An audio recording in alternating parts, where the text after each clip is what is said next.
Yellow, yellow, yellow.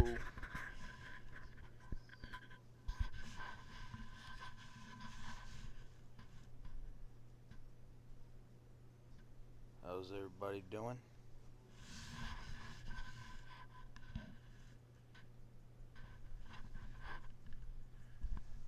Nate, get up.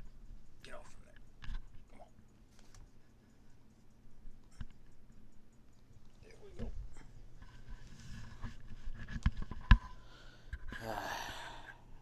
There we go, there we go, there we go. Let's go ahead and put this up.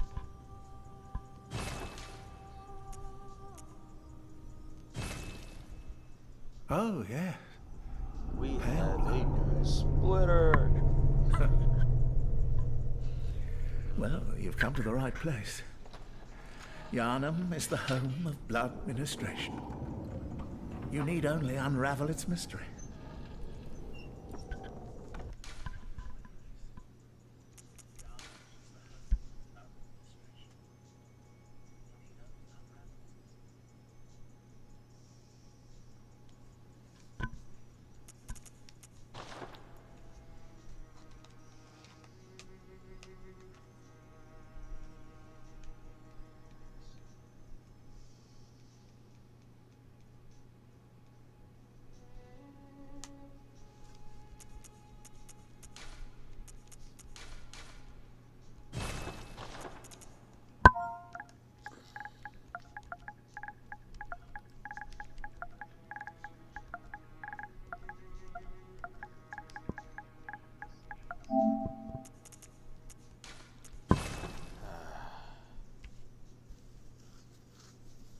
So we got a life splitter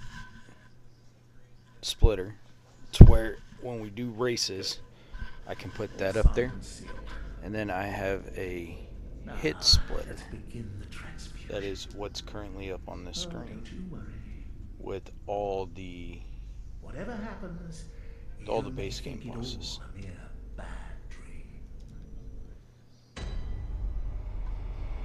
So we can keep track of the ones we kill.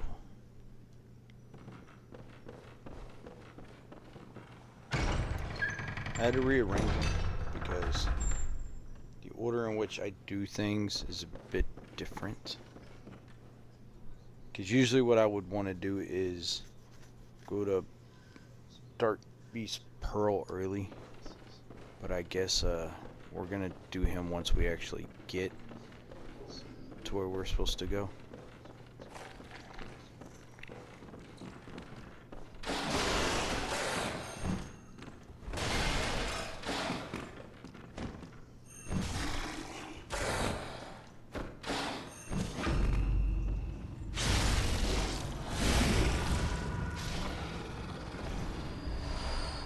Thank you.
Don't need to go that way. We already killed this guy.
The fuck?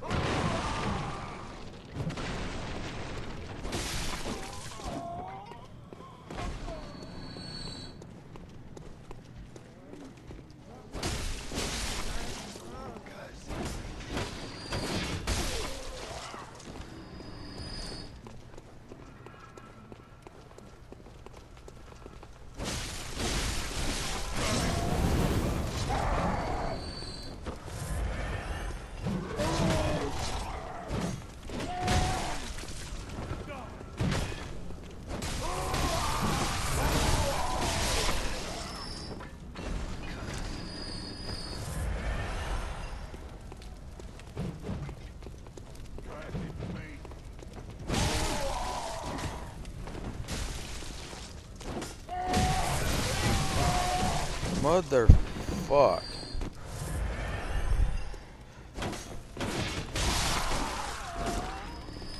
Stop pulling me. What the fuck is wrong with my controller?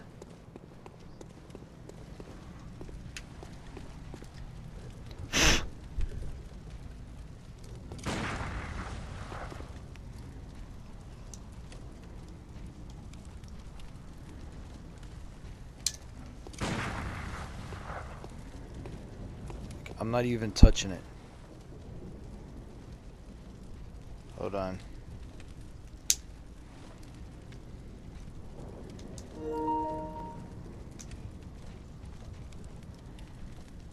Man, this thing is dirty.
Thought I forgot about you, didn't I?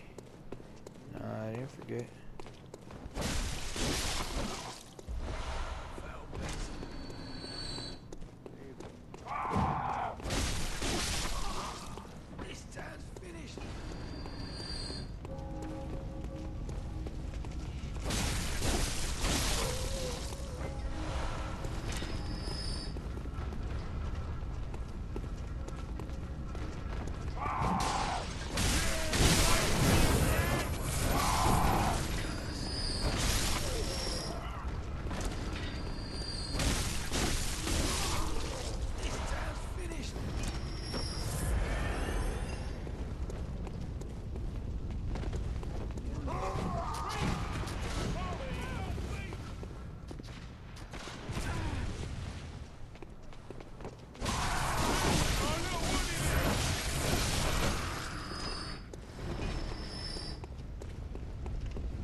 Dogs are a menace.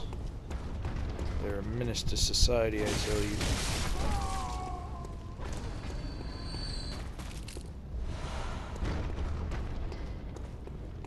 Give me those. Give me those. Give me those.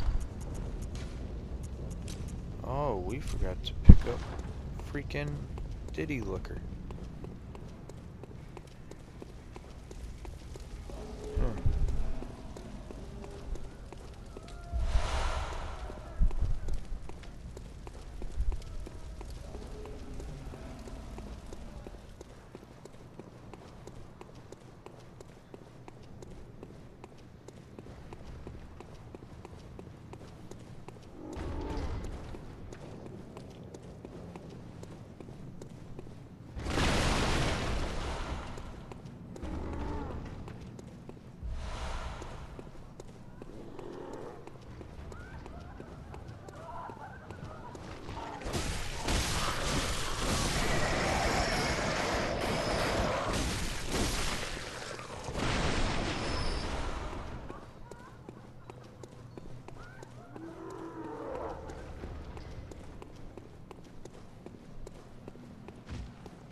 Honestly, I'm halfway tempted to put my book on and get back to reading it.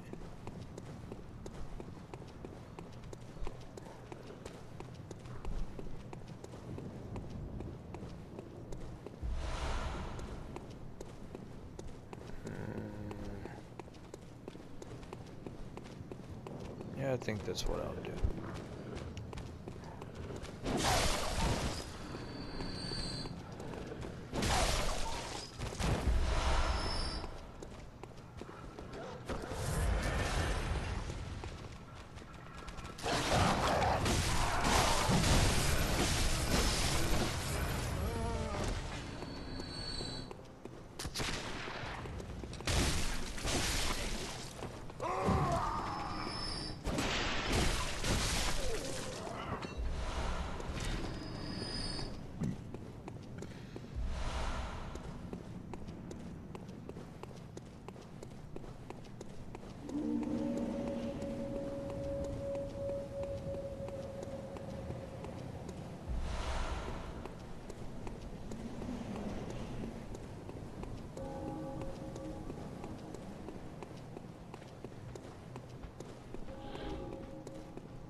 Hmm?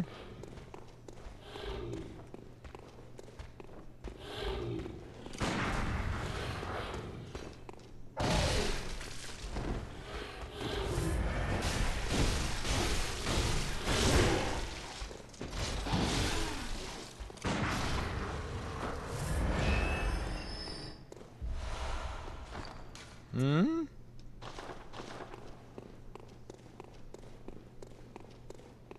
We already have a +2.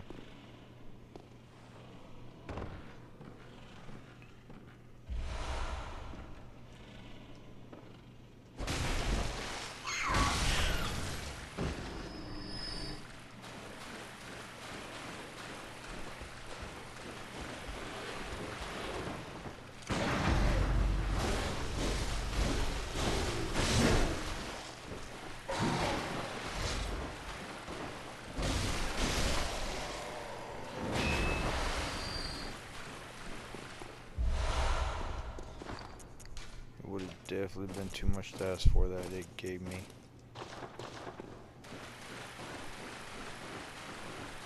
We can go upgrade now.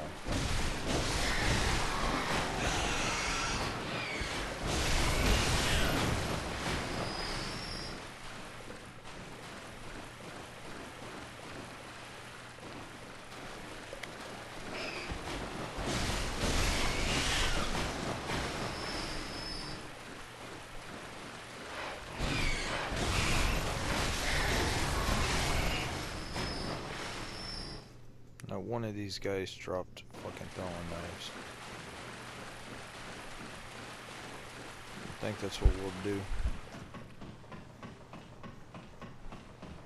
We'll kill everything down here and then head back. Head back to the hunter's stream. Go ahead, upgrade to +2 and then finish clearing out. Come back. Kill a cleric beast, then clear out everything. Yeah.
That's crazy that we got those 3 drops.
Ooh.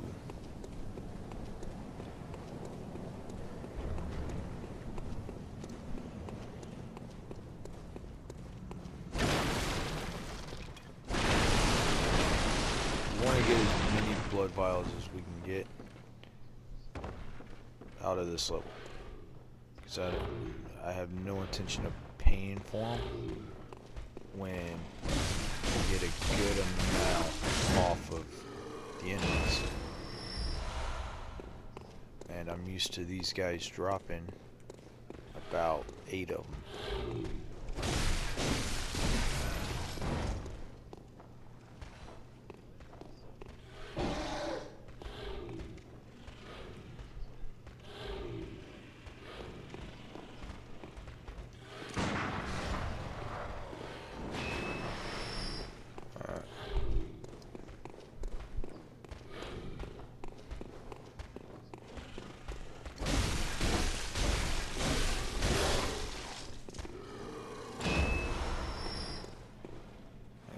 These guys drop blood vials a lot.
God, they're finally dropping the knives.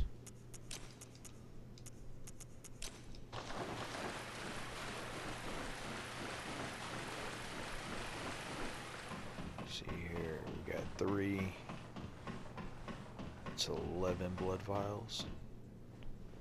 We've picked up just 12 blood vials since we went and upgraded and came back. We're about to get some more.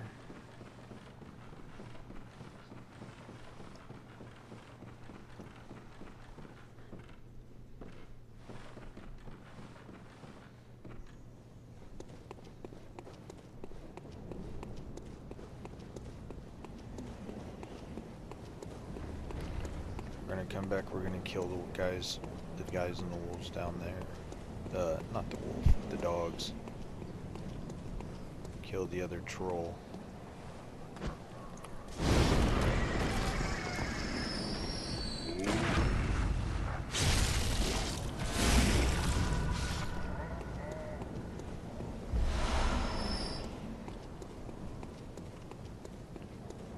Here we go, cleric beast.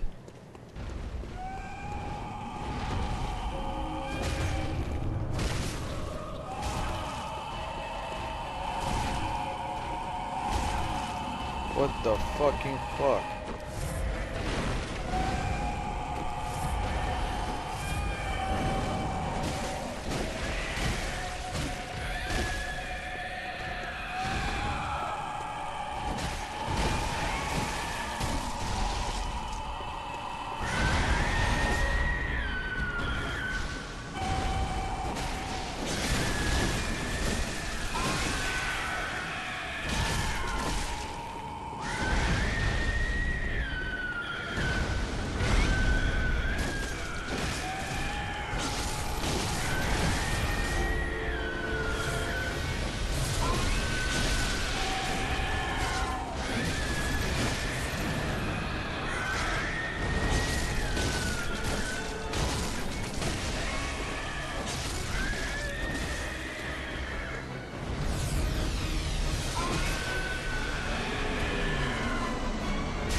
honestly, all we need are two more shards. If we somehow got 2 more bloodstone shard drops, we would be pretty good. Because we're gonna pick, we still got 4 left to pick up.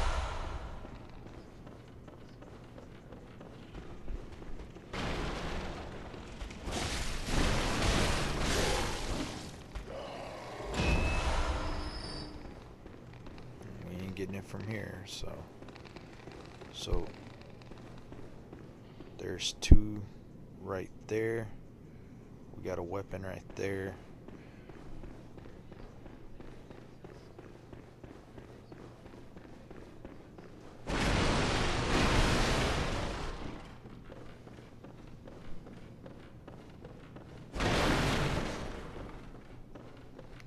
Let's get the free hunter's marks. What pay? Prepare yours. There are no.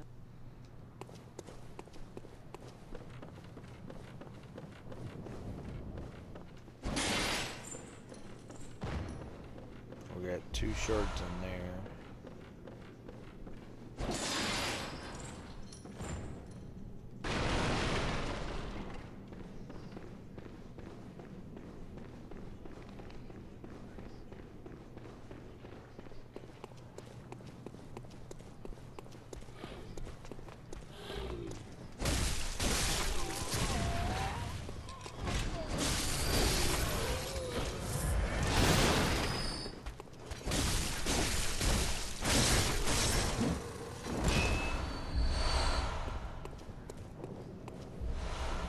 There's another one right over there.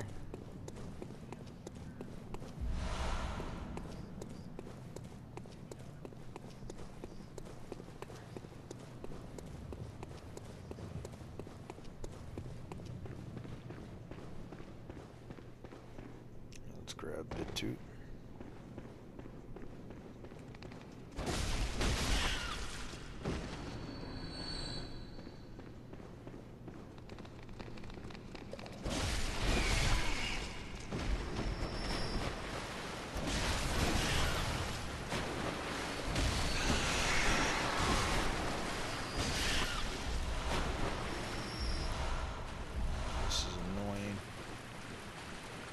Why did you have to drop down?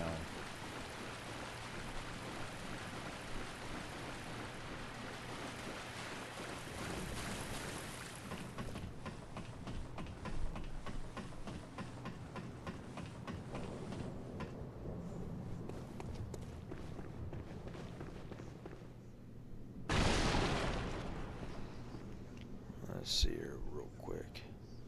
Let me turn this that way. There we go. Ooh, I didn't mean to shoot. Where's my mouse? There we go.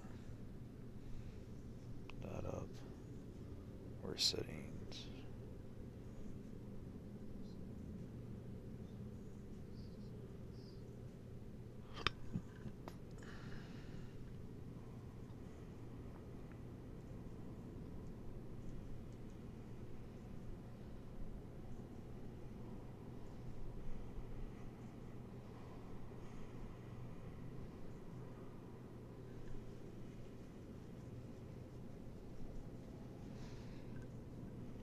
Split, previous split, style,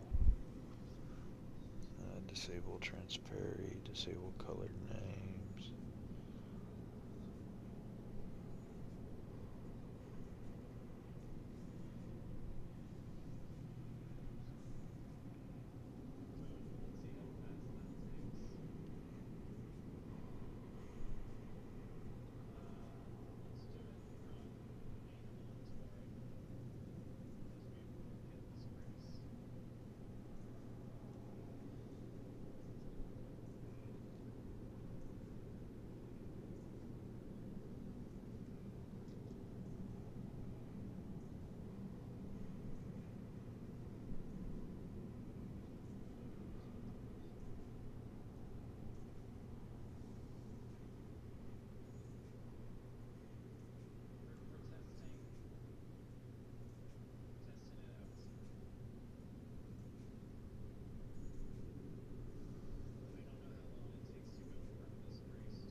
We got 2 more stones to pick up.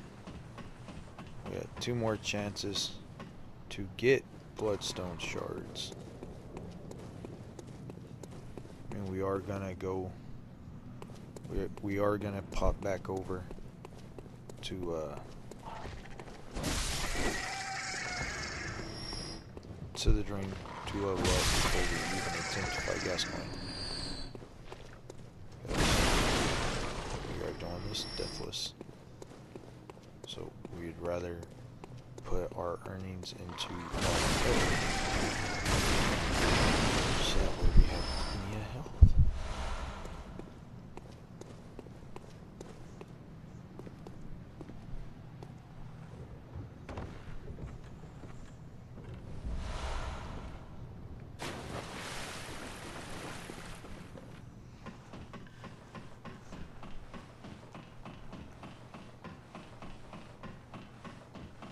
Because what we can also do is just warp back to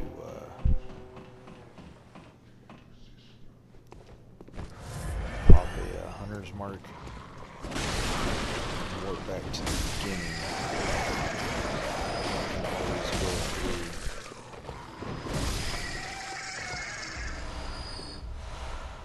and farm the area, just make another quick pass through for just to try to get 2 bloodstone shards.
There gives us 6.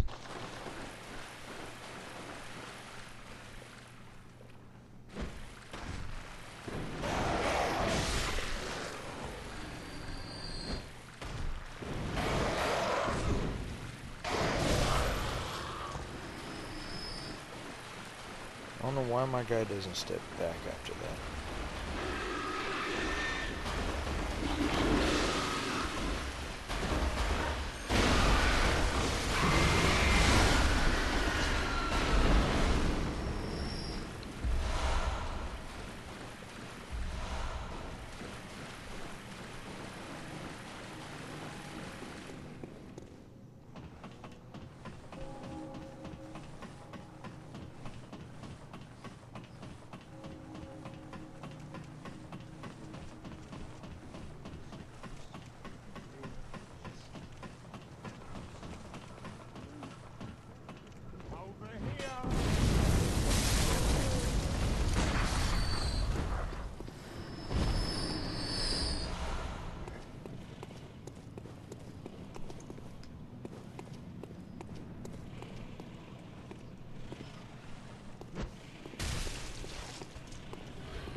I got a counter or split for hitless / deathless, and then the speed run, the life splitter for when we run. And I got really lucky. I got a bunch of stone shard drops halfway through the first area. What am I doing? Bye-bye. Bye-bye.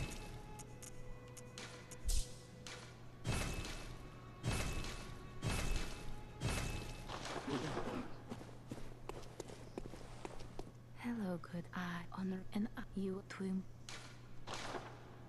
Very let.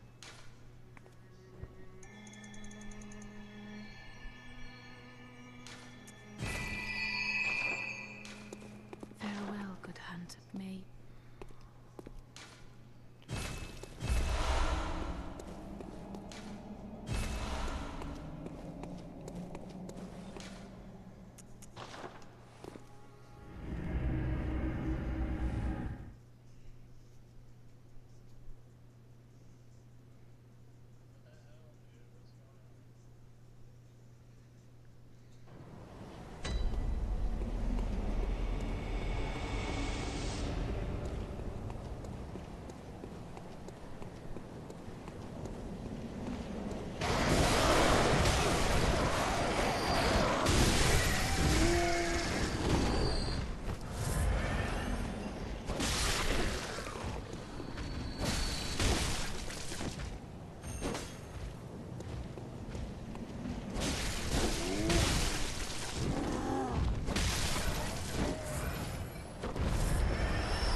Come on.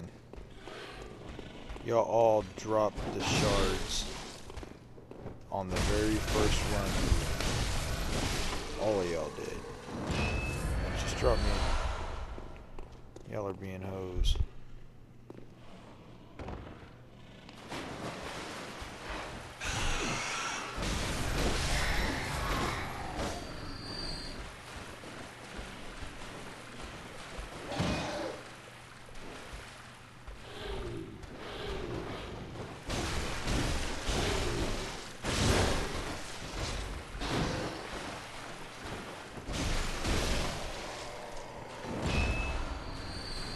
Yep.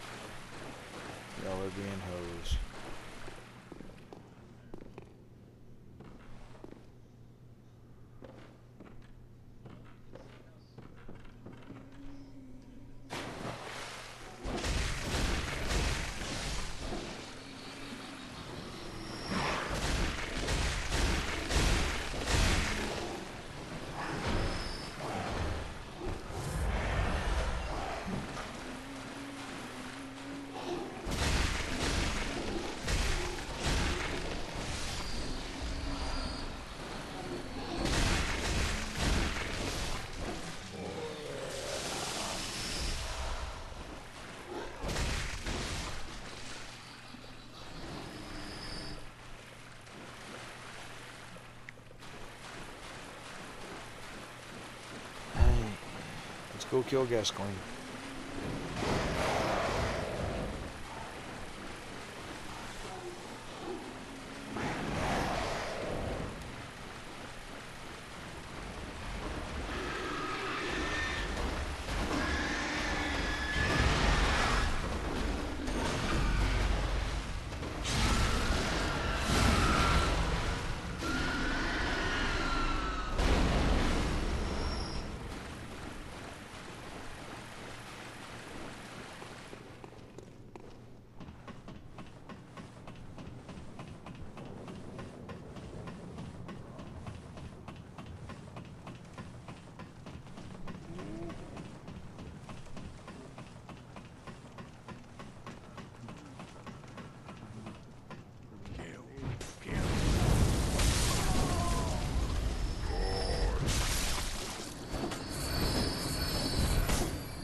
Bullshit, guy. What the hell?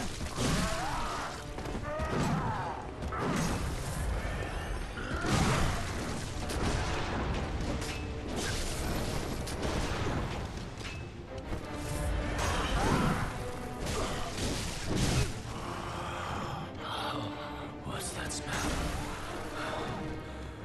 The sweet blood. Oh, it seems to me it's enough to make a man sick. Get off your bullshit, Gascoigne.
change the hotkeys real quick for the counter.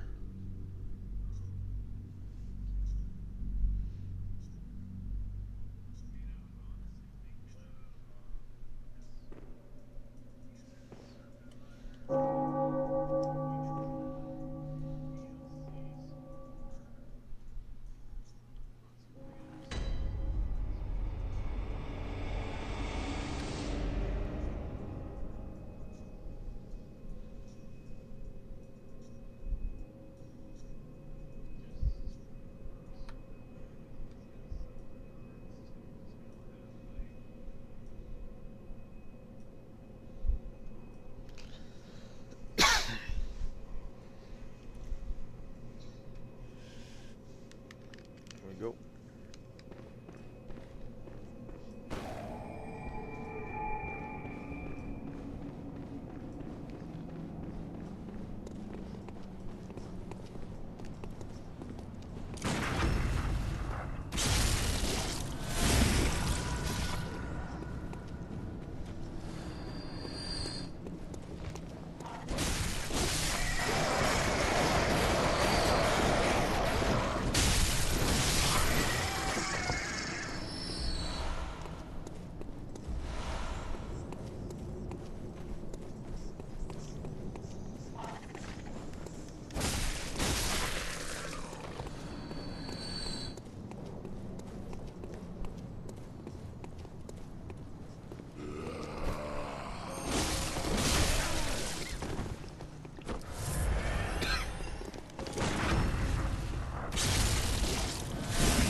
You're about to get banned, dude.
Gives us 9.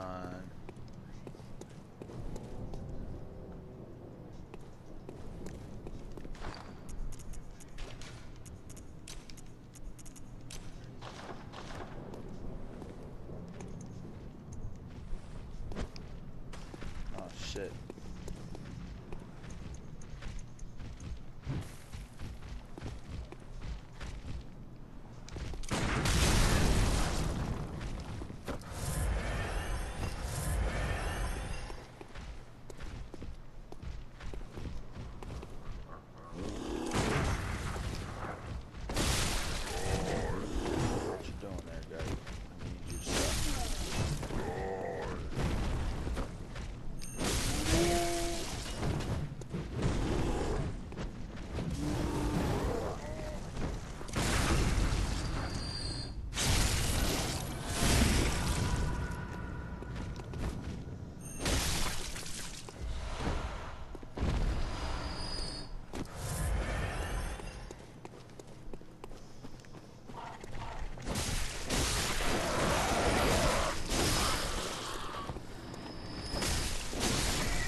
I don't like that other coat.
You're a beast hunter, aren't you? I knew it. That's precisely how I started out. Oh, beg pardon. You may call me Alfred, protege of Master Ligarius, hunter of vile bloods. So, what say you? Our prey might differ, but we are hunters, the both of us. Why not cooperate and discuss the things we've learned?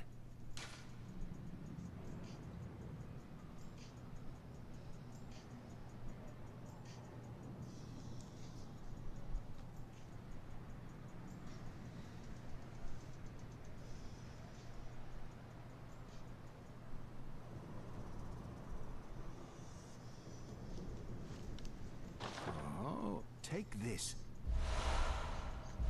Beast hunting. Yo.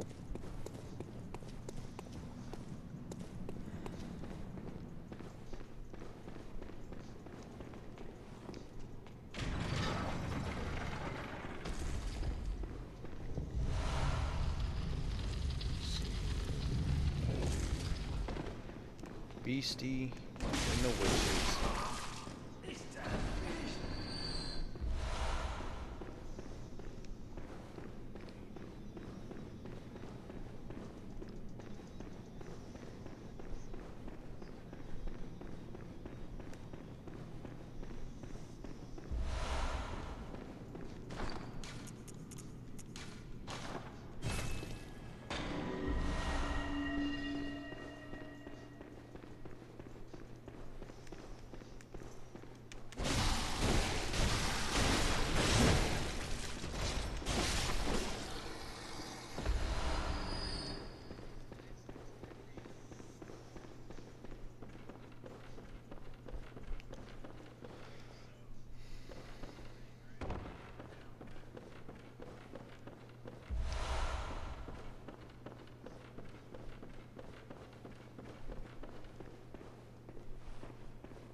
Well, let's just go ahead and upgrade the pistol too.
You there? Hunter! Didn't you see the warning? Turn. Oh, there. Turn.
You are a skilled hunter.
idea why that... God, that was so stupid. Why didn't it knock him off?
I hit the wrong button. I should think you still have dreams. Well, the next time you dream, give some thought.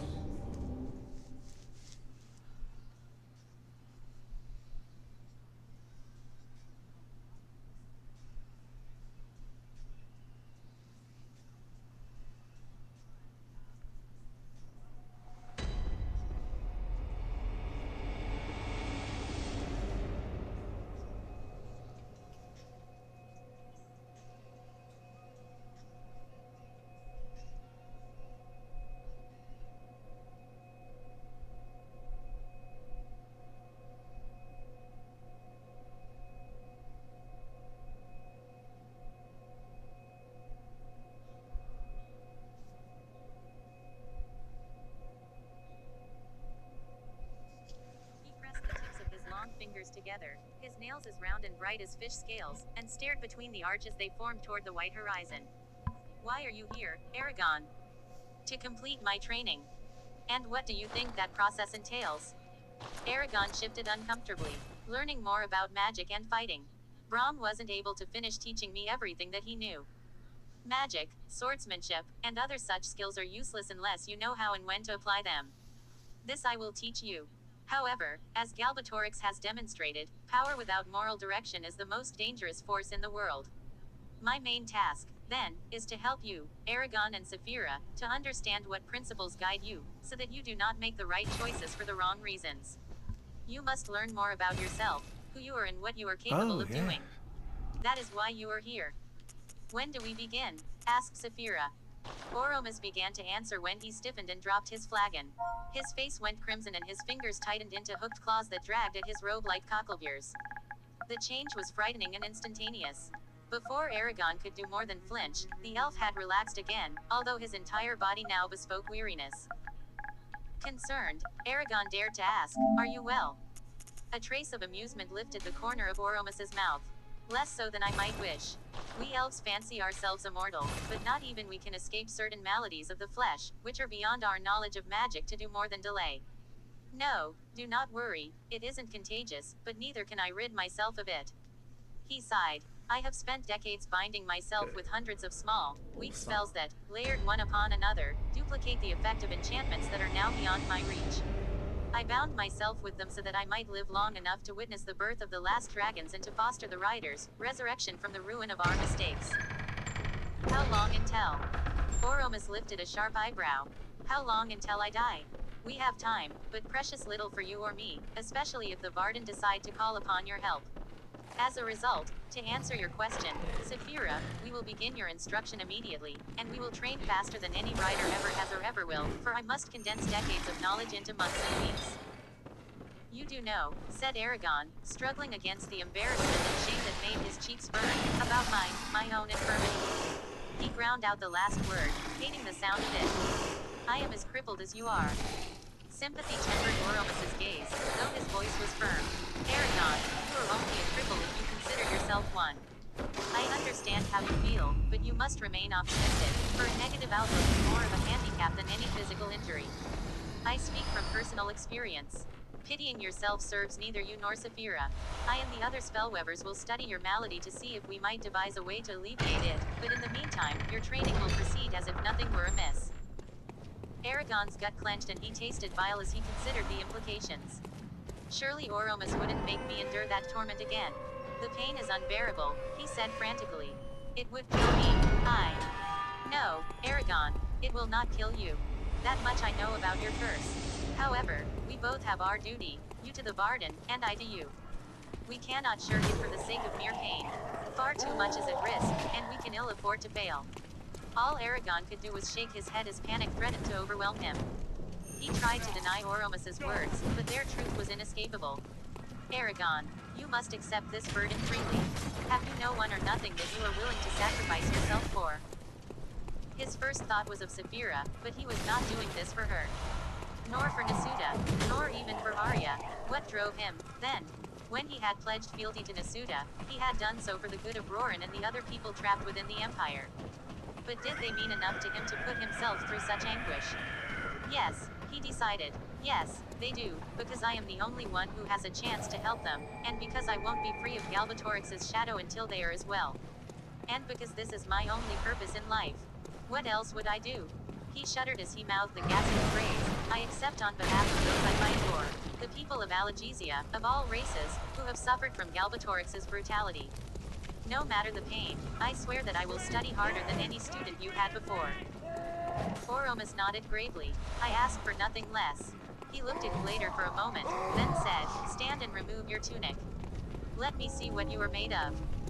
Wait, said Saphira. Was Brahm aware of your existence here, Master? Aragon paused, struck by the possibility. Of course, said Oromas. He was my pupil as a boy in Illyria.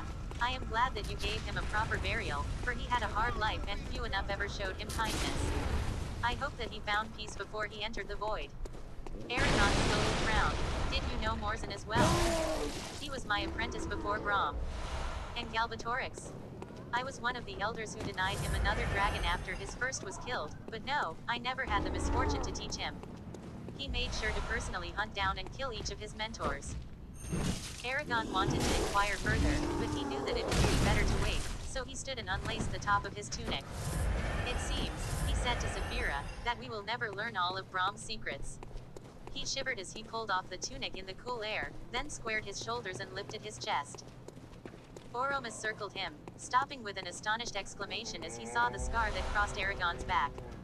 Did not Arya or one of the Varden's healers offer to remove this wheel? You should not have to carry it. Arya did offer, but Aragon stopped, unable to articulate his feelings. Finally, he just said, "It's part of me now, just as Murtaugh's scar is part of him." Murtaugh's scar. Murtaugh bore a similar mark. It was inflicted when his father, Morzin, threw Zarok at him while he was only a child. Oromas stared at him seriously for a long time before he nodded and moved on. You have a fair amount of muscle, and you are not as lopsided as most swordsmen. Are you ambidextrous? Not really, but I had to teach myself to fight with my left hand after I broke my wrist by Term. Good. That will save some time. Clasp your hands behind your back and lift them as high as possible. Aragon did as he was told, but the posture hurt his shoulders and he could barely make his hands meet. Now bend forward while keeping your knees straight. Try to touch the ground. This was even harder for Aragon. He ended up bowed like a hunchback, with his arms hanging uselessly by his head while his hamstrings twinged and burned. His fingers were still 9 or 10 inches from the ground. At least you can stretch without hurting yourself. I had not hoped for so much. You can perform a number of exercises for flexibility without overexerting. Yes. Then Oromas addressed Saphira. I would know your capabilities as well, dragon. He gave her a number of complex poses that had her contort every foot of her sinuous length in fantastic ways, culminating in a series of aerial acrobatics the likes of which Aragon had never seen before. Only a few things exceeded her ability, such as executing a backward loop while corkscrewing through the air. When she landed, it was Glader who said, I fear that we coddled the riders. If our hatchlings had been forced to care for themselves in the wild, as you were, and so our ancestors were, then perhaps they would have possessed your skill.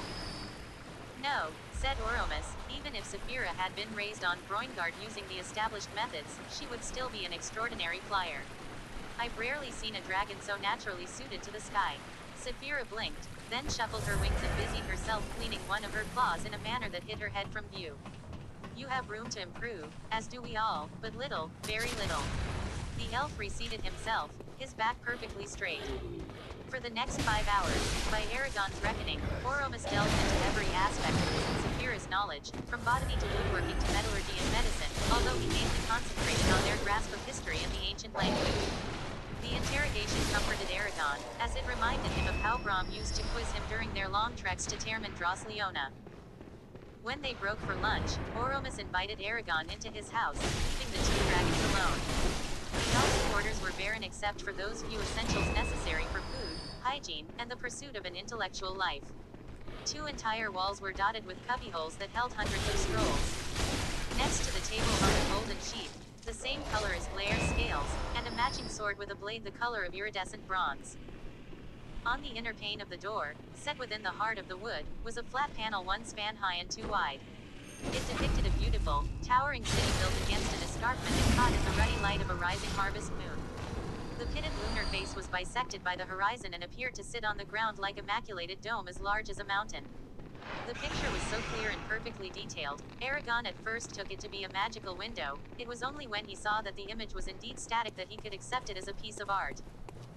Where is this? He asked. Oromas's slanted features tightened for an instant. You would do well to memorize that landscape, Aragon, for here lies the heart of your misery. You see what was once our city of Illyria. It was burned and abandoned during Dufernskul Blocka and became the capital of the Brodring Kingdom and now is the Black City of Uruibane. I made that Fairth on the night that I and others were forced to flee our home before Galbatorix arrived. You painted this, Fairth? No, no such thing. A Fairth is an image fixed by magic upon a square of polished slate that is prepared beforehand with layers of pigments. The landscape upon that door is exactly how Illyria presented itself to me at the moment I uttered my spell. And, said Aragon, unable to stop the flow of questions, what was the Brodring Kingdom? Oromas's eyes widened with dismay. You don't know. Aragon shook his head.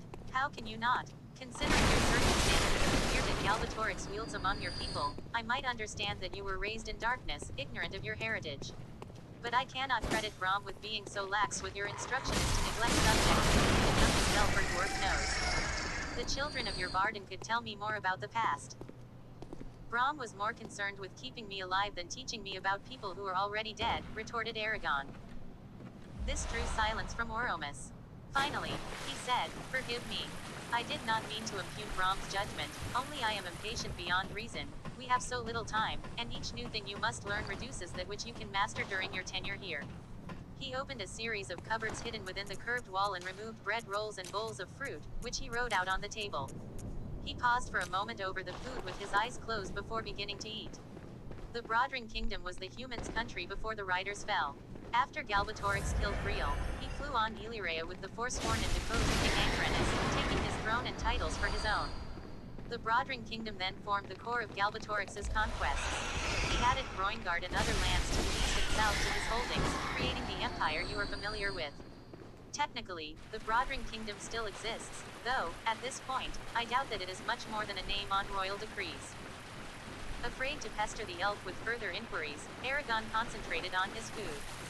His face must have betrayed him, though, because Oromus said, you remind me of Brom when I chose him as my apprentice. He was younger than you, only 10, but his curiosity was just as great. I doubt I heard aught from him for a year, but how, what, when, and, above all else, why? Do not be shy to ask what lies in your heart. I want to know so much, whispered Aragon. Who are you? Where do you come from? Where did Brom come from? What was Morzin like? How, what, when, why? And I want to know everything about Groingard and the riders. Maybe then my own path will be clearer. Silence fell between them as Oromus meticulously disassembled a blackberry, prying out one plump segment at a time.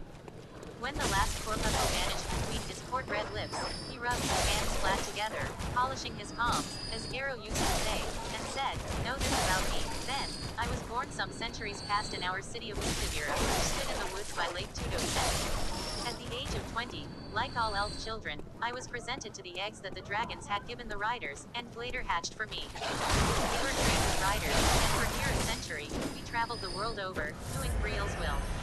Eventually, the day arrived when it was deemed appropriate for us to retire and pass on our experience to the next generation, so we took a position in Illyria and taught new riders, one or two at a time, until Galbatorix destroyed us. And Brom? Brom came from a family of illuminators in Quasta. His mother was Nelda and his father Holcomb. Quasta is so isolated by the spine from the rest of Alagesia, it has become a peculiar place, full of strange customs and superstitions.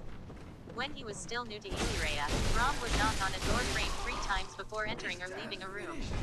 The human students teased him about it until he abandoned the practice along with some of his other habits. Morzin was my greatest failure. Brom idolized him. He never left his side, never contradicted him, and never believed that he could best Morzin in any venture. Morzin, I'm ashamed to admit, for it was within my power to stop, was aware of this and took advantage of Brom's devotion in 100 different ways. He grew so proud and cruel that I considered separating him from Brom. But before I could, Morzin helped Galbatorix to steal a dragon hatchling, Shrukin, to replace the one Galbatorix had lost, killing the dragon's original rider in the process. Morzin and Galbatorix then fled together, sealing our doom. You cannot begin to fathom the effect Morzan's betrayal had on Brom until you understand the depth of Brom's affection for him. And when Galbatorix at last revealed himself and the Forsworn killed Brom's dragon, Brom focused all of his anger and hate on the one who he felt was responsible for the destruction of his world, Morzin. Oromus paused, his face grave. Do you know why losing your dragon, or vice versa, usually kills the survivor? I can imagine, said Aragon. He quailed at the thought. The pain is shock enough, although it isn't always a factor, but what really causes the damage is feeling part of your mind, part of your identity, die. When it happened to Brom, I fear that he went mad for a time. After I was captured and escaped, I brought him to Elsmera for safety, but he refused to stay, instead marching with our army to the plains of Illyria, where King Amandar was slain. The confusion then was indescribable. Galbatorix was busy consolidating his power, the dwarves were in retreat, the southwest was a mass of war as the humans rebelled and fought to create Serta, and we had just lost our king. Driven by his desire for vengeance, Brom sought to use the turmoil to his advantage. He gathered together many of those who had been exiled, freed some who had been imprisoned, and with them he formed the Varden.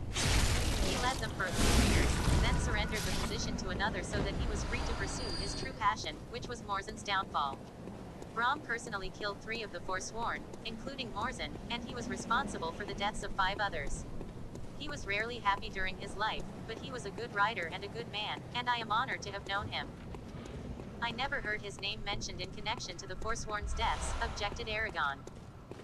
Galbatorix did not want to publicize the fact that any still existed who could defeat his servants.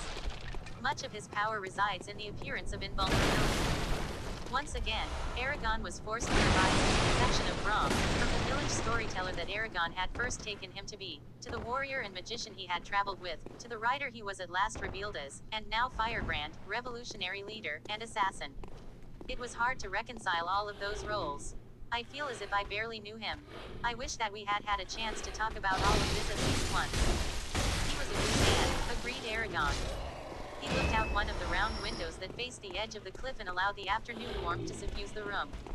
He watched Saphira, noting how she acted later, seeming both shy and coy. One moment she would twist around to examine some feature of the clearing, the next she would shuffle her wings and make small advances on the larger dragon, weaving her head from side to side, the tip of her tail twitching as if she were about to pounce on a deer.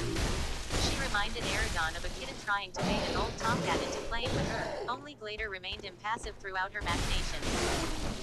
Saphira, he said. She responded with a distracted flicker of her thoughts, barely acknowledging him. Saphira, answer me. What? I know you're excited, but don't make a fool of yourself. You've made a fool of yourself plenty of times, she snapped. Her reply was so unexpected, it stunned him. It was the sort of casually cruel remark that humans often make, but that he had never thought to hear from her. He finally managed to say, that doesn't make it any better. She grunted and closed her mind to his, although he could still feel the thread of her emotions connecting them. Aragon returned to himself to find Oromus's gray eyes heavy upon him. The elf's gaze was so perceptive, Aragon was sure that Oromus understood what had transpired. Aragon forced a smile and motioned toward Saphira. Even though we're linked, I can never predict what she's going to do. The more I learn about her, the more I realize how different we are. Then Oromus made his first statement that Aragon thought was truly wise. Those whom we love are often the most alien to us. The elf paused. She is very young, as are you. It took Glader and me decades before we fully understood each other. A rider's bond with his dragon is like any relationship, that is, a work in progress. Do you trust her? With my life. And does she trust you? Yes. Then humor her. You were brought up as an orphan. She was brought up to believe that she was the last sane individual of her entire race. And now she has been proved wrong. Don't be surprised if it takes some months before she stops pestering Glader and returns her attention to you. Aragon rolled a blueberry between his thumb and forefinger. His appetite had vanished. Why don't elves eat meat? Why should we? Oromus held up a strawberry and rotated it so that the light reflected off its dimpled skin and illuminated the tiny hairs that bearded the fruit. Everything that we need or want we sing from the plants, including our food. It would be barbaric to make animals suffer that we might have additional courses on the table. Our choice will make greater sense to you before long. Aragon frowned. He had always eaten meat and did not look forward to living solely on fruit and vegetables while in Elsmera. Don't you miss the taste? You cannot miss that which you have never had. What about Glader, though? He can't live off grass. No, but neither does he needlessly inflict pain. We each do the best we can with what we are given. You cannot help who or what you are born as. And Iceland's her cape was made of swan feathers. Loose feathers gathered over the course of many years. No birds were killed to make her garment. They finished the meal, and Aragon helped Oromus to scour the dishes clean with sand. As the elf stacked them in the cupboard, he asked, did you bathe this morning? The question startled Aragon, but he answered that no, he had not. Please do so tomorrow then, and every day following. Every day. The water's too cold for that. I'll catch the ague. Oromus eyed him oddly. Then make it warmer. Now it was Aragon's turn to look askance. I'm not strong enough to heat an entire stream with magic, he protested. The house echoed as Oromus laughed. Outside, Glader swung his head toward the window and inspected the elf, then returned to his earlier position. I assume that you explored your quarters last night. Aragon nodded. And you saw a small room with a depression in the floor. I thought that it might be for washing clothes or linens. It is for washing you. 2 nozzles are concealed in the side of the wall above the hollow. Open them and you can bathe in water of any temperature.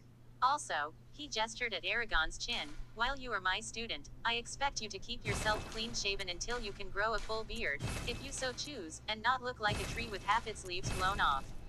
Elves do not shave, but I will have a razor and mirror found and sent to you. Wincing at the blow to his pride, Aragon agreed. They returned outside, whereupon Oromus looked at Glader and the dragon said, "We have decided upon a curriculum for Saphira and you." The elf said, "You will start an hour after sunrise tomorrow, in the time of the Red Lily. Return here then. And bring the saddle that Brahm made for you, Saphira," continued Oromus.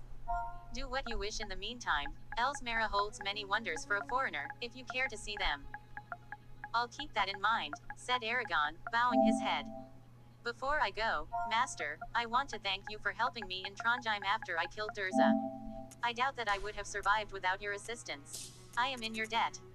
"We are both in your debt," added Saphira. Oromus smiled slightly and inclined his head. The Secret Lives of Ants. The moment that Oromus and Glader were out of sight, Saphira said, "Aragon, another dragon. Can you believe it?" He patted her shoulder. "It's wonderful." High above De Weldenbarden, the only sign of habitation in the forest was an occasional ghostly plume of smoke that rose from the crown of a tree and soon faded into clear air. "I never expected to encounter another dragon, except for Shrukin. Maybe rescue the eggs from Galbatorix, yes, but that was the extent of my hopes. And now this." She wriggled underneath him with joy. "Glader is incredible, isn't he? He's so old and strong and his scales are so bright. He must be 2, no, 3 times bigger than me. Did you see his claws? They..." She continued on in that manner for several minutes, waxing eloquent about Glaire's attributes. But stronger than her words were the emotions Aragon sensed roiling within her. Eagerness and enthusiasm, twined over what he could only identify as a longing adoration. Aragon tried to tell Saphira what he had learned from Oromus, since he knew that she had not paid attention, but he found it impossible to change the subject of conversation. He sat silently on her back, the world an emerald ocean below, and felt himself the loneliest man in existence. Back at their quarters, Aragon decided against any sightseeing. He was far too tired from the day's events and the weeks of traveling. And Saphira was more than content to sit on her bed and chatter about Glader while he examined the mysteries of the elves' wash closet. Morning came, and with it a package wrapped in onionskin paper containing the razor and mirror that Oromus had promised. The blade was of elvish make, so it needed no sharpening or stropping. Grimacing, Aragon first bathed in steaming hot water, then held up the mirror and confronted his visage. "I look older and worn. Not only that, but his features had become far more angled, giving him an ascetic, hawk-like appearance. He was no elf, but neither would anyone take him to be a purebred human if they inspected him closely. Pulling back his hair, he bared his ears, which now tapered to slight points, more evidence of how his bond with Saphira had changed him. He touched one ear, letting his fingers wander over the unfamiliar shape. It was difficult for him to accept the transformation of his flesh. Even though he had known it would occur, and occasionally welcomed the prospect as the last confirmation that he was a rider, the reality of it filled him with confusion. He resented the fact that he had no say in how his body was being altered, yet at the same time he was curious where the process would take him. Also, he was aware that he was still in the midst of his own human adolescence, and its attendant realm of mysteries and difficulties. "When will I finally know who and what I am?" He placed the edge of the razor against his cheek, as he had seen Garrow do, and dragged it across his skin. The hairs came free, but they were cut long and ragged. He altered the angle of the blade and tried again with a bit more success.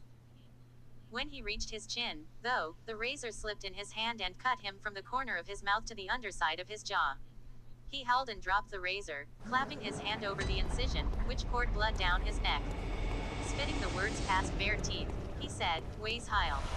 The pain quickly receded as magic knitted his flesh back together, though his heart still pounded from the shock.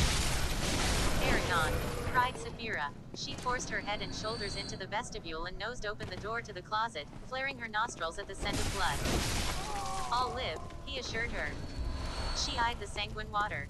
Be more careful. I'd rather you were as ragged as a molting deer than have you decapitate yourself for the sake of a close shave. So would I. Go on, I'm fine. Saphira grunted and reluctantly withdrew. Aragon sat, glaring at the razor. Finally, he muttered, forget this. Composing himself, he reviewed his store of words from the ancient language, selected those that he needed, and then allowed his invented spell to roll off his tongue. A faint stream of black powder fell from his face as his stubble crumpled into dust, leaving his cheeks perfectly smooth. Satisfied, Aragon went and saddled Saphira, who immediately took to the air, aiming their course toward the crags of Telnire. They landed before the hut and were met by Oromus and Glader. Oromus examined Saphira's saddle. He traced each strap with his fingers, pausing on the stitching and buckles, and then pronounced it passable handiwork considering how and when it had been constructed. Brom was always clever with his hands. Use this saddle when you must travel with great speed. But when comfort is allowed, he stepped into his hut for a moment and reappeared carrying a thick, molded saddle decorated with gilt designs along the seated leg pieces. Use this. It was crafted in Groingard and imbued with many spells so that it would never fail you in time of need. Aragon staggered under the weight of the saddle as he received it from Oromus. It had the same general shape as Brom's, with a row of buckles, intended to immobilize his legs, hanging from each side. The deep seat was sculpted out of the leather in such a way that he could fly for hours with ease, both sitting upright and lying flat against Saphira's neck. Also, the straps encircling Saphira's chest were rigged with slips and knots so that they could extend to accommodate years of growth. A series of broad ties on either side of the head of the saddle caught Aragon's attention. He asked their purpose. Glader rumbled, those secure your wrists and arms so that you are not killed like a rat shaken to death when Saphira performs a complex maneuver. Oromus helped Aragon relieve Saphira of her current saddle. Saphira, you will go with Glader today, and I will work with Aragon here. As you wish, she said, and crowed with excitement. Heaving his golden bulk off the ground, Glader soared off to the north, Saphira close behind. Oromus did not give Aragon long to ponder Saphira's departure. The elf marched him to a square of hard path dirt beneath a willow tree at the far side of the clearing.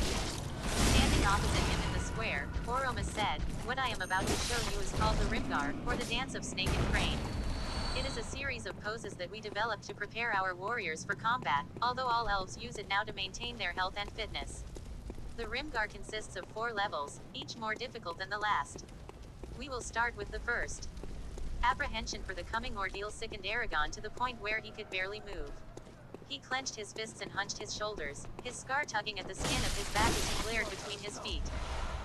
Relax, advised Oromus. Aragon jerked open his hands and let them hang limply at the end of his rigid arms. I asked you to relax, Aragon. You can't do the Rimgar if you are as stiff as a piece of rawhide. Yes, master. Aragon grimaced and reluctantly loosened his muscles and joints, although a knot of tension remained coiled in his belly.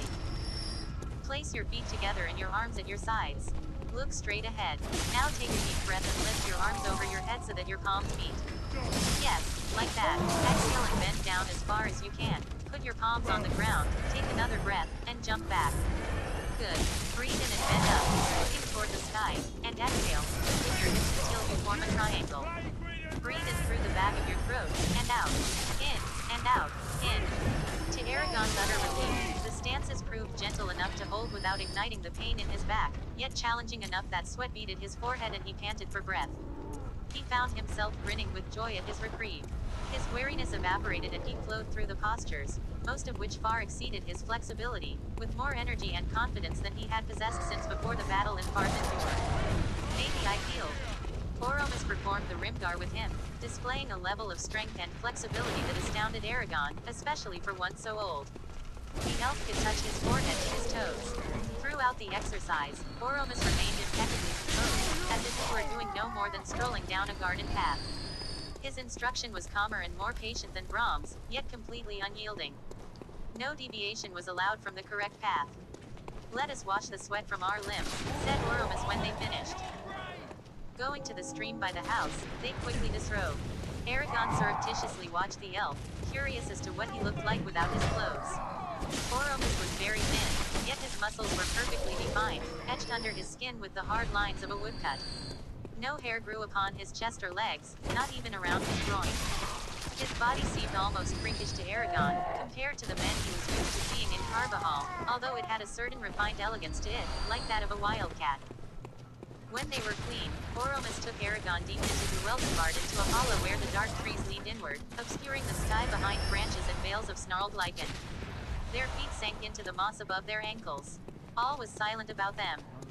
Pointing to a white stump with a flat, polished top 3 yards across that rested in the center of the hollow, Oromas said, "Sit here." Aragon did as he was told. "Cross your legs and close your eyes." The world went dark around him. From his right, he heard Oromas whisper, "Open your mind, Aragon. Open your mind and listen to the world around you, to the thoughts of every being in this glade, from the ants in the trees to the worms in the ground.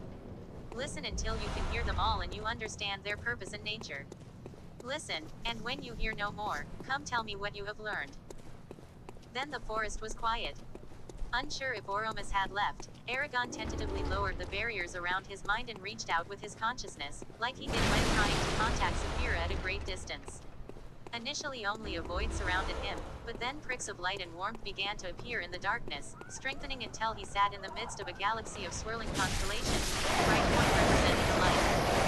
Whenever he had contacted other beings with his mind, like Kadok, Snowfire, or Solembum, the focus had always been on the one he wanted to communicate with. But this was as if he had been standing deaf in the midst of a crowd and now he could hear the rivers of conversation whirling around him. He felt suddenly vulnerable. He was completely exposed to the world. Anyone or anything that might want to creep into his mind and control him could now do so. He tensed unconsciously, withdrawing back into himself, and his awareness of the hollow vanished. Remembering one of Oromas's lessons, Aragon slowed his breathing and monitored the sweep of his lungs until he had relaxed enough to reopen his mind. Of all the lives he could sense, the majority were, by far, insects. Their sheer number astounded him. Tens of thousands dwelled in a square foot of moss, teeming millions throughout the rest of the small hollow, and uncounted masses beyond. Their abundance actually frightened Aragon. He had always known that humans were scarce and beleaguered in Algesia, but he had never imagined that they were so outnumbered by even beetles. Since they were one of the few insects that he was familiar with, and Oromas had mentioned them, Aragon concentrated his attention on the columns of red ants marching across the ground and up the stems of a wild rosebush. What he gleaned from them were not so much thoughts. Their brains were too primitive, but urges. The urge to find food and avoid injury, the urge to defend one's territory, the urge to mate. By examining the ants' instincts, he could begin to puzzle out their behavior. It fascinated him to discover that, except for the few individuals exploring outside the borders of their province, the ants knew exactly where they were going. He was unable to ascertain what mechanism guided them, but they followed clearly defined paths from their nest to food and back. Their source of food was another surprise. As he had expected, the ants killed and scavenged other insects, but most of their efforts were directed toward the cultivation of something that dotted the rosebush. Whatever the life form was, it was barely large enough for him to sense. He focused all of his strength on it in an attempt to identify it and satisfy his curiosity.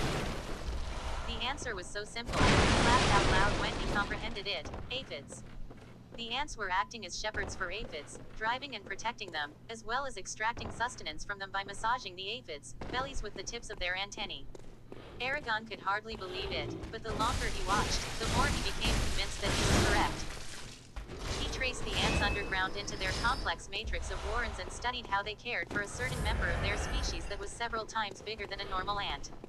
However, he was unable to determine the insect's purpose. All he could see were servants swarming around it, rotating it, and removing the specks of matter it produced at regular intervals. After a time, Aragon decided that he had gleaned all the information from the ants that he could, unless he was willing to sit there for the rest of the day, and was about to return to his body when a squirrel jumped into the glade. Its appearance was like a blast of light to him, fatigued as he was to the insects. Stunned, he was overwhelmed by a rush of sensations and feelings from the animal.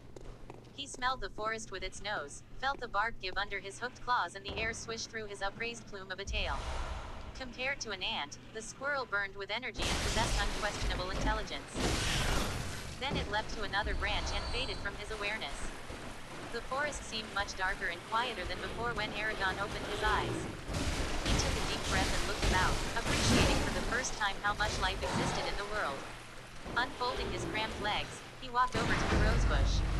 He bent down and examined the branches and twigs. Sure enough, enough, aphids and their crimson guardians clung to them. And near the base of the plant was the mound of pine needles that marked the entrance to the ant's lair. It was strange to see with his own eyes. None of it betrayed the numerous and subtle interactions that he was now aware of. Engrossed in his thoughts, Aragon returned to the clearing, wondering what he might be crushing under his feet with every step. When he emerged from under the trees, sheltered, he was startled by how far the sun had fallen. I must have been sitting there for at least 3 hours. He found Oromas in his hut, writing with a goose feather quill. The elf finished his line, then wiped the nib of the quill clean, stoppered his name, and asked, "And what did you hear, Aragon?" Aragon was eager to share. As he described his experience, he heard his voice rise with enthusiasm over the details of the ant society. He recounted everything that he could recall, down to the minutest and most inconsequential observation, proud of the information that he had gathered. When he finished, Oromas raised an eyebrow. "Is that all?" Dismay gripped Aragon as he understood that he had somehow missed the point of the exercise. "Yes, Ebrithel. And what about the other organisms in the earth and the air? Can you tell me what they were doing while your ants tended their droves?" "No, Ebrithel. Therein lies your mistake. You must become aware of all things equally and not blinker yourself in order to concentrate on a particular subject. This is an essential lesson, and until you master it, you will meditate on the stump for an hour each day." "How will I know when I have mastered it?" "When you can watch one and know all." Oromas motioned for Aragon to join him at the table, then set a fresh sheet of paper before him, along with a quill and a bottle of ink. "So far you have made do with an incomplete knowledge of the ancient language.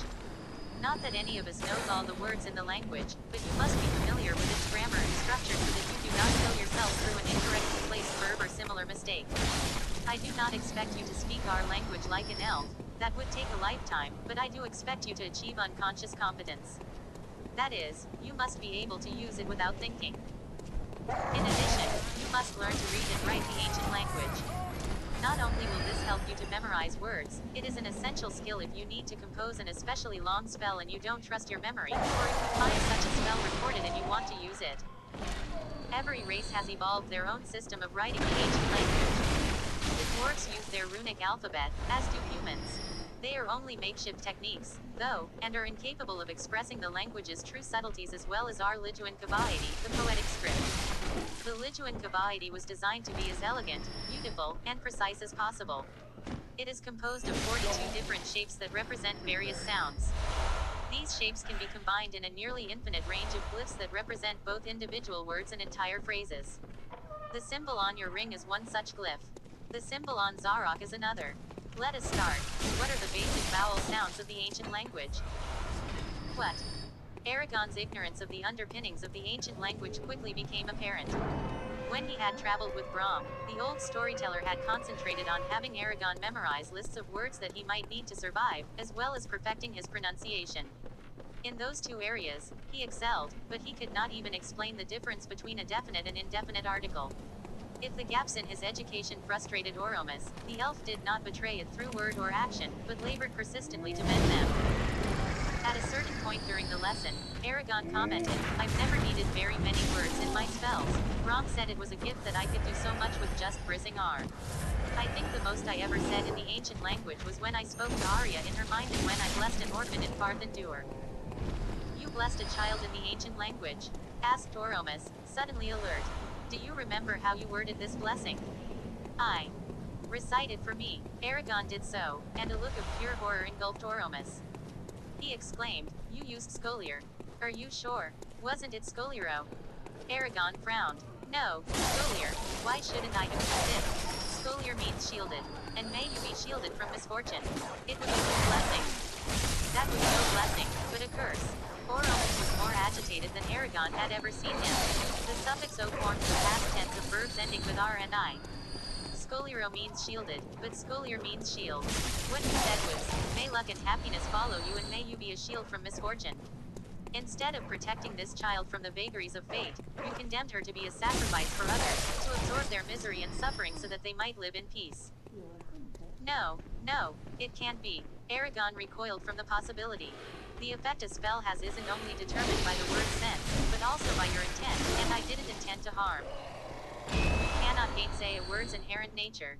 Twist it, yes. Guide it, yes. but not contravene its definition to imply the very opposite. Oromus pressed his fingers together and stared at the table, his lips reduced to a flat white line. I will trust that you did not mean harm, else I would refuse to teach you further. If you were honest and your heart was pure, then this blessing may cause less evil than I fear, though it will still be the nucleus of more pain than either of us could wish.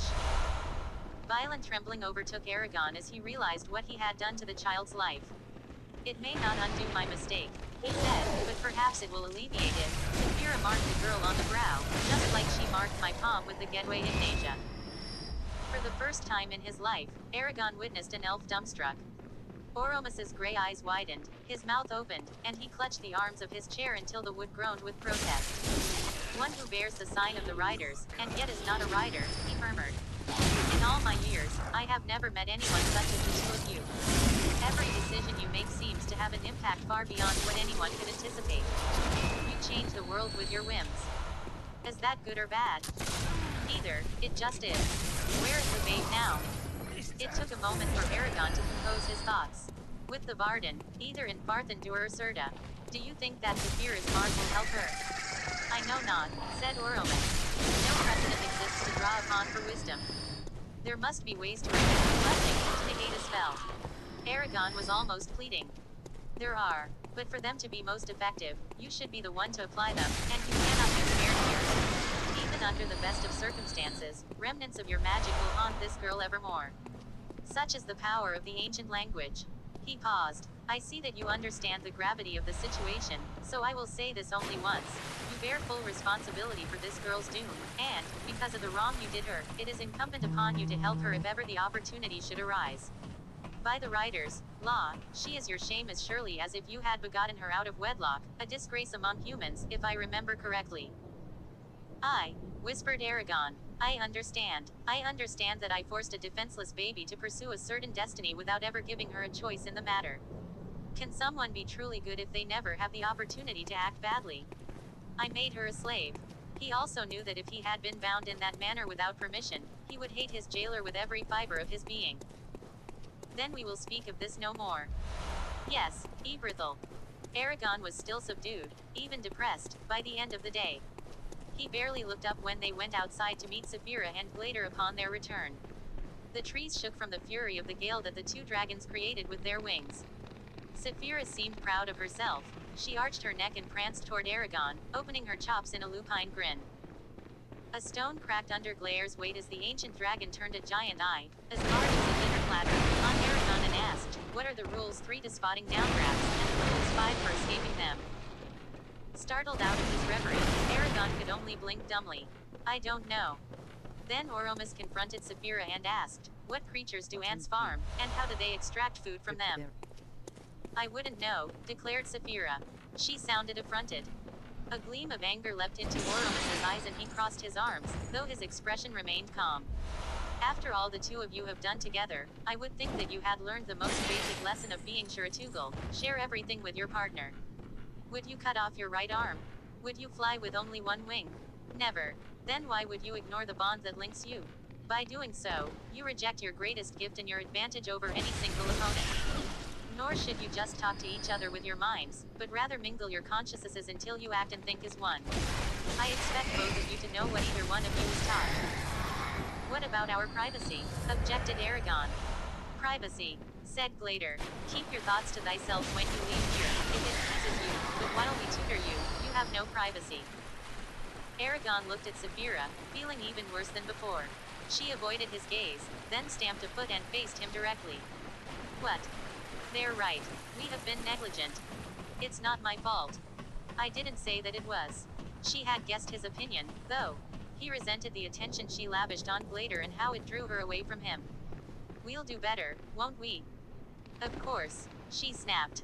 She declined to offer Oromus and Glader an apology, though, leaving the task to Aragon. We won't disappoint you again. See that you don't. You will be tested tomorrow on what the other learned. Oromus revealed a round wood bauble nestled in the middle of his palm. So long as you take care to wind it regularly, this device will wake you at the proper time each morning. Return here as soon as you have bathed and eaten. The bauble was surprisingly heavy when Aragon took it. The size of a walnut, it had been carved with deep whorls around a knob wrought in the likeness of a moss rose blossom. He turned the knob experimentally and heard 3 clicks as a hidden ratchet advanced. Thank you, he said. Under the Mennoa tree. After Aragon and Saphira had said their farewells, they flew back to their treehouse with Saphira's new saddle dangling between her front claws. Without acknowledging the fact, they gradually opened their minds and allowed their connection to widen and deepen, though neither of them consciously reached for the other. Aragon's tumultuous emotions must have been strong enough for Saphira to sense anyway, though, for she asked, what happened then? A throbbing pain built up behind his eyes as he explained the terrible crime he had committed in Farthendur. Saphira was as appalled by it as he was. He said, your gift may help that girl, but what I did is inexcusable and will only hurt her. The blame isn't all yours. I share your knowledge of the ancient language, and I didn't spot the error any more than you did. When Aragon remained silent, she added, at least your back didn't cause any trouble today. Be grateful for that. He grunted, unwilling to be tempted out of his black mood. And what did you learn this fine day? How to identify and avoid dangerous weather patterns. She paused, apparently ready to share the memories with him, but he was too busy worrying about his distorted blessing to inquire further. Nor could he bear the thought of being so intimate right then. When he did not pursue the matter, Saphira withdrew into a taciturn silence. Back in their bedroom, he found a tray of food by the screen door, as he had the previous night. Carrying the tray to his bed, which had been remade with fresh linens, he settled down to eat, cursing the lack of meat. Already sore from the Rimgar, he propped himself up with pillows and was about to take his first bite when there came a gentle rapping at the opening to his chamber. Enter, he growled. He took a drink of water. Aragon nearly choked as Arya stepped through the doorway. She had abandoned the leather clothes she usually wore in favor of a soft green tunic cinched at the waist with a girdle adorned with moonstones. She had also removed her customary headband, allowing her hair to tumble around her face and over her shoulders. The biggest change, however, was not so much in her dress but her bearing. The brittle tension that had permeated her demeanor ever since Aragon first met her was now gone. She seemed to have finally relaxed. He scrambled to his feet, noticing that her own were bare. Arya, why are you here? Touching her first 2 fingers to her lips, she said, do you plan on spending another evening inside? You have been in Elsmera for 3 days now, and yet you have seen nothing of our city. I know that you always wished to explore it. Set aside your weariness this once and accompany me. Gliding toward him, she took Zara from where it lay by his side and beckoned to him. He rose from the bed and followed her into the vestibule, where they descended through the trapdoor and down the precipitous staircase that wound around the rough tree trunk.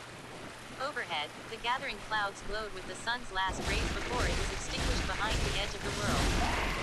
A piece of bark fell on Aragon's head and he looked up to see Saphira leaning out of their bedroom, ripping the wood with her claws. Without opening her wings, she sprang into the air and dropped 100 or so feet to the ground, landing in a thunderous cloud of dirt. I'm coming. Of course, said Arya, as if she expected nothing less. Aragon scowled. He had wanted to be alone with her, but he knew better than to complain. They walked under the trees, where dusk already extended its tendrils from inside hollow logs, dark crevices in boulders, and the underside of knobby eaves. Here and there, a gem-like lantern twinkled within the side of a tree or at the end of a branch, casting gentle pools of light on either side of the path. Elves worked on various projects in and around the lanterns, radius, solitary except for a few, rare couples. Several elves sat high in the trees, playing mellifluous tunes on their reed pipes, while others stared at the sky with peaceful expressions, neither awake nor asleep. One elf sat cross-legged before a pottery wheel that whirled round and round with a steady rhythm while a delicate urn took form beneath his hands. The werecat, Maud, crouched beside him in the shadows, watching his progress. Her eyes flared silver as she looked at Aragon and Saphira. The elf followed her gaze and nodded to them without halting his work. Through the trees, Aragon glimpsed an elf, man or woman, he could not tell, squatting on a rock in the middle of a stream, muttering a spell over the orb of glass clutched in its hands. He twisted his neck in an attempt to get an unobstructed view, but the spectacle had already vanished into the dark. What? Asked Aragon, keeping his voice low so as to not disturb anyone. Do most elves do for a living or profession? Arya answered just as quietly. Our strength with magic grants us as much leisure as we desire. We neither hunt nor farm, and, as a result, we spend our days working to master our interests, whatever they might be. Very little exists that we must strive for. Through a tunnel of dogwood draped with creepers, they entered the enclosed atrium of a house grown out of a ring of trees. An open-walled hut occupied the center of the atrium, which sheltered a forge and an assortment of tools that Aragon knew even Horst would covet. An elf woman held a pair of small tongs in a nest of molten coals, working bellows with her right hand.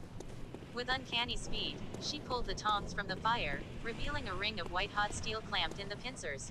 Jaws looped the ring through the edge of an incomplete mail corselet hung over the anvil, grasped a hammer, and welded shut the open ends of the ring with a blow and a burst of sparks. Only then did Arya approach. Adra Esterni Ono Helduin. The elf faced them, her neck and cheek lit from underneath by the coals, bloody light.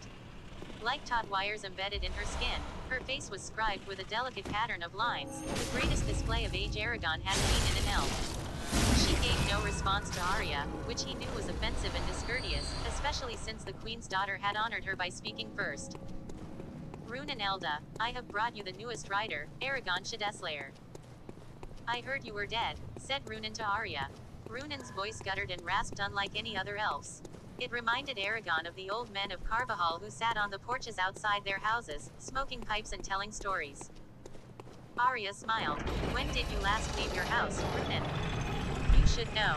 It was that midsummer's feast you forced me to attend. That was 3 years ago. Was it? Runan frowned as she banked the coals and covered them with a grated lid. Well, what of it? I find company trying. A gaggle of meaningless chatter that, she glared at Arya. Why are we speaking this foul language? I suppose you want me to forge a sword for him. You know I swore to never create instruments of death again, not after that traitor of a rider in the destruction streams with my blade. Aragon already has a sword, said Arya. She raised her arm and presented Zarok to the smith. Runan took Zarok with a look of wonder. She caressed the wine-red sheath, lingered on the black symbol etched into it, rubbed a bit of dirt from the hilt, then wrapped her fingers around the handle and drew the sword with all the authority of a warrior. She sighted down each of Zarok's edges and flexed the blade between her hands until Aragon feared it might break. Then, in a single movement, Runan swung Zarok over her head and brought it down upon the tongs on her anvil, riving them in half with a resounding ring. Zarok, said Runan, I remember thee. She cradled the weapon like a mother with her firstborn. As perfect as the day you were finished. Turning her back, she looked up at the knotted branches while she traced the curves of the pommel. My entire life I spent hammering these swords out of ore. Then he came and destroyed them. Centuries of effort obliterated in an instant. So far as I knew, only 4 examples of my art still existed. His sword, Oromus's, and 2 others guarded by families who managed to rescue them from the Word Fell. Word Fell. Aragon dared ask Arya with his mind. Another name for the Forsworn. Runan turned on Aragon. Now Zarok has returned to me. Of all my creations, this I least expected to hold again, save for his. How came you to possess Morzen's sword? It was given to me by Brahm. Brahm, she hefted Zarok. Brahm, I remember Brahm. He begged me to replace the sword he had lost. Truly, I wished to help him, but I had already taken my oath. My refusal angered him beyond reason. Oromus had to knock him unconscious before he would leave. Aragon seized on the information with interest. Your handiwork has served me well, Runan Elda. I would be long dead were it not for Zarok. I killed the Shade Durza with it. Did you now? Then some good has come of it. Sheathing Zarok, Runan returned it to him, though not without reluctance, then looked past him to Saphira. Ah, well met, Skullblocka. Well met, Runan Elda. Without bothering to ask permission, Runan went up to Saphira's shoulder and tapped a scale with one of her blunt fingernails, twisting her head from side to side in an attempt to peer into the translucent pebble. Good color. Not like those brown dragons, all muddy and dark. Properly speaking, a rider's sword should match the hue of his dragon, and this blue would have made a gorgeous blade. The thought seemed to drain the energy from her. She returned to the anvil and stared at the wrecked tongs, as if the will to replace them had deserted her. Aragon felt that it would be wrong to end the conversation on such a depressing note, but he could not think of a tactful way to change the subject. The glimmering corselet caught his attention and, as he studied it, he was astonished to see that every ring was welded shut. Because the tiny links spooled so quickly, they usually had to be welded before being attached to the main piece of mail, which meant that the finest mail, such as Aragon's halberd, was composed of links that were alternately welded and riveted closed. Unless, it seemed, the smith possessed an elf's speed and precision. Aragon said, I've never seen the equal of your mail, not even among the dwarves. How do you have the patience to weld every link? Why don't you just use magic and save yourself the work? He hardly expected the burst of passion that animated Runan. She tossed her short-cropped hair and said, "And rob myself of all pleasure in this task. Every other elf and I could use magic to satisfy our desires, and some do, but then what meaning is there in life? How would you fill your time? Tell me." "I don't know," he confessed. "By pursuing that which you love the most. When you can have anything you want by uttering a few words, the goal matters not, only the journey to it. A lesson for you. You'll face the same dilemma one day, if you live long enough. Now be gone. I am weary of this talk." With that, Runan plucked the lid off the forge, retrieved a new pair of tongs, and immersed a ring in the coals while she worked the bellows with single-minded intensity. "Runan Elda," said Arya, "remember, I will return for you on the eve of the Agati Blodrin." A grunt was her only reply. The rhythmic peal of steel on steel, as lonely as the cry of a death bird in the night, accompanied them back through the dogwood tunnel and onto the path. Behind them, Runan was no more than a black figure bowed over the sullen glow of her forge. "She made all the riders' swords?" asked Aragon. "Every last one. That and more. She's the greatest smith who has ever lived. I thought that you should meet her, for her sake and yours." "Thank you. Is she always so brusque?" asked Saphira. Arya laughed. "Always. For her, nothing matters except her craft, and she's famously impatient with anything, or anyone, that interferes with it. Her eccentricities are well tolerated, though, because of her incredible skill and accomplishments." While she spoke, Aragon tried to work out the meaning of Agati Blodrin. He was fairly sure that Blod stood for blood and, as a result, that Blodrin was blood oath, but he had never heard of Agati. "Celebration," explained Arya when he asked. "We hold the Blood Oath celebration once every century to honor our pact with the dragons. Both of you are fortunate to be here now, for it is nigh upon us." Her slanted eyebrows met as she frowned. Fate has indeed arranged a most auspicious coincidence. She surprised Aragon by leading them deeper into Duweldenbarden, down paths tangled with nettles and currant bushes, until the lights around them vanished and they entered the restless wilderness. In the darkness, Aragon had to rely on Saphira's keen night vision so as to not lose his way. The craggy trees increased in width, crowding closer and closer together and threatening to form an impenetrable barrier. Just when it appeared that they could go no farther, the forest ended and they entered a clearing washed with moonlight from the bright sickle low in the eastern sky. A lone pine tree stood in the middle of the clearing. No taller than the rest of its brethren, it was thicker than 100 regular trees combined. In comparison, they looked as King puny as windblown Alant the saplings. Twelfth, A by blanket of channeling roots the power radiated of from the tree's souls, massive trunk, brought covering the ground with unprecedented bark-sheathed veins that prosperity made it seem to as if his the entire northern forest kingdom flowed of out from the tree, Boletaria. as if it were the heart of Duweldenbarden itself. The tree presided over the woods like a benevolent matriarch, protecting its inhabitants under the shelter of her branches. "Behold the Menoa tree," whispered Arya. "We observe the Agati Blodrin in her soul shade." who fears A not cold death. tingle crawled down Aragon's side as he recognized the name. After Angela told his fortune in Term, Solembum had come up to him and said, "When the time comes and you need a weapon, look under the roots of the Menoa tree. Then, when all seems lost and your power is insufficient, go to the Rock of Kuthian and speak your name to open the Vault of Souls." Aragon could not imagine what kind of weapon might be buried under the tree, nor how he would go about finding it. "Do you see anything?" he asked Saphira. "No, but then I doubt that Solembum's words will make sense until our need is clear."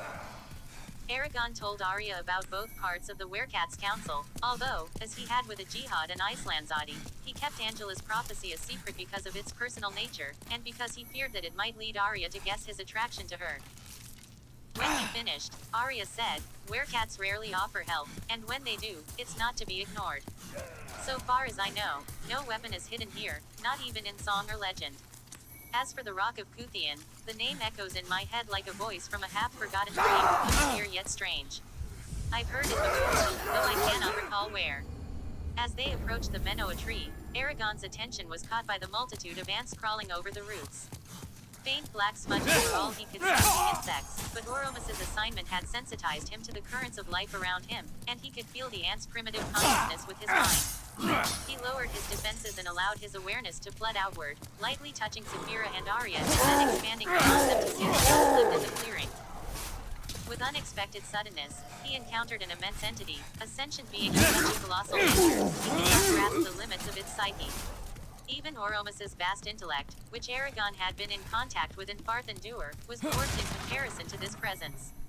The very air seemed to thrum with the energy and strength that emanated from the tree. The source was unmistakable. Deliberate and inexorable, the tree's thoughts moved at a measured pace as slow as the creep of ice over granite. It took no notice of Aragon nor, he was sure, of any single individual.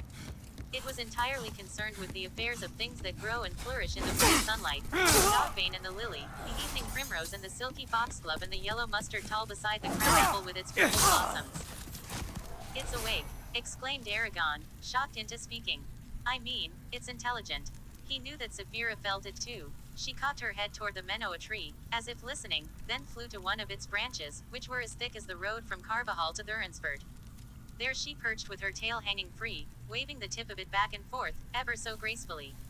It was such an odd sight, a dragon in a tree, that Aragon almost laughed. "Of course she's awake," said Arya. Her voice was low and mellow in the night air. "Shall I tell you the story of the Menoa tree?" "I'd like that." A flash of white streaked across the sky, like a banished specter, and resolved itself beside Saphira in the form of Blagden. The raven's narrow shoulders and crooked neck gave him the appearance of a miser basking in the radiance of a pile of gold. The raven lifted his pallid head and uttered his ominous cry, "Werda." "This is what happened. Once there lived a woman, Linnea, and the years of spice and wine before our wars with the dragons and before we became as immortal as any being still composed of vulnerable flesh can be. Linnea had grown old without the comfort of a maiden children, nor did she feel the need to seek them out, preferring to occupy herself with the art of singing the plants, of which she was a master. That is, she did until a young man came to her door and beguiled her with words of love. His affections woke a part of Linnea that she had never suspected existed, a craving to experience the things that she had unknowingly sacrificed. The offer of a second chance was too great an opportunity for her to ignore. She deserted her work and devoted herself to the young man and, for a time, they were happy. But the young man was young, and he began to long for a mate closer to his own age. His eye fell upon a young woman, and he wooed and won her. And for a time, they two were happy. When Linnea discovered that she had been spurned, scorned, and abandoned, she went mad with grief. The young man had done the worst possible thing. He had given her a taste of the fullness of life, then torn it away with no more thought than a rooster flitting from one hen to the next. She found him